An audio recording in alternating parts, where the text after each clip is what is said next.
네, 오늘 오후 3시 영장 실질 심사를 앞두고 유병언 회장이 머물고 있는 것으로 알려진 금수원에는 긴장감이 높아지고 있습니다. 검찰이 유 회장에 대한 구인장을 제시하고 출석을 통보할 예정이어서 신도들의 경계는 더 강화되고 있다고 하는데요. 경기도 안성 금수원에 나가 있는 중계차 연결하겠습니다. 김경수 기자.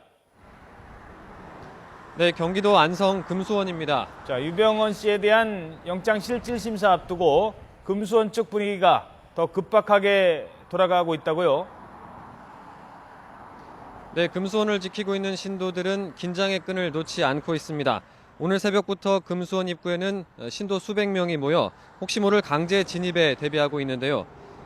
정문 입구뿐만 아니라 언덕으로 연결된 샛길과 금수원 주위로 둘러쳐진 담장에도 신도들이 곳곳에 배치돼 보초를 서고 있습니다. 차량 통제도 이어지고 있습니다. 지금까지 차량 수십 대가 꾸준히 금수원을 드나들고 있는데 누가 타고 있는지 일일이 확인한 뒤 들여보내고 있습니다. 오늘 검찰이 구인장을 가지고 소환을 통보할 예정인데요. 유 회장이 출석을 하지 않아도 영장 심사가 이루어져 영장이 발부될 수 있습니다. 이럴 경우 검찰은 조만간 금수원 강제 진입을 시도할 수 있는 만큼 신도들은 외부인의 출입을 극도로 경계하는 모습입니다.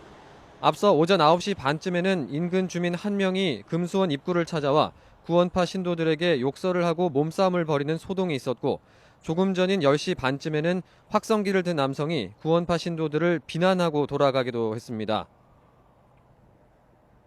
지금 영장 심사를 앞두고 검찰과 경찰도 준비에 들어간 모습입니다. 금수원 주변에서의 움직임이 활발해지고 있다고요? 네, 그렇습니다. 지난주부터 배치가 시작된 사복경찰은 이제 금수원 주변 곳곳에 배치된 상태입니다. 병력도 증원됐는데요. 영장 발부 시점이 오늘이 될지 아니면 23일이 될지 아직 유동적이지만 검찰은 법원이 영장을 발부하면 곧바로 강제 진입에 나설 수 있도록 준비하고 있습니다. 검찰은 이미 경찰과 소방까지 포함된 유관기관 대책회의를 열어 신병 확보를 위한 구체적인 방안을 논의했습니다. 체포 직전 당일 경찰 기동대 50개 중대 4천여 명과 함께 유 회장 신병 확보에 나설 예정입니다. 또 만일의 사태에 대비해 소방서 측과도 연계해 소방장비, 구급차 등도 배치할 계획입니다. 구원파 신도들이 보시는 것처럼 입구나 금수원 주변을 지키고 있는 만큼 충돌을 최소화하는 방안도 논의하고 있습니다. 금수원이 23만 제곱미터에 이를 정도로 커서 유 회장의 은신처가 여러 곳이 있을 가능성이 높다고 보고 내부 위치 파악에도 주력하고 있습니다. 이미 금수원 도면과 위성 사진을 입수해 정밀 분석에 들어간 상태입니다. 경찰은 이미 강제 진입에 필요한 통로와 금수원과 외부로 연결되는 지형 곳곳에 대한 조사를 마쳤습니다. 유 회장이 탈출을 시도할 경우에 대비해 도주로와 동선 등을 파악하고 미리 차단하기 위한 것으로 풀이됩니다. 어제 오후에는 금수원 인근 요양시설에 유 회장과 장남 대균 씨가 있다는 첩보를 입수하고 검찰과 경찰 수사관 30여 명이 급습했지만 두 사람은 없었던 것으로 확인됐습니다.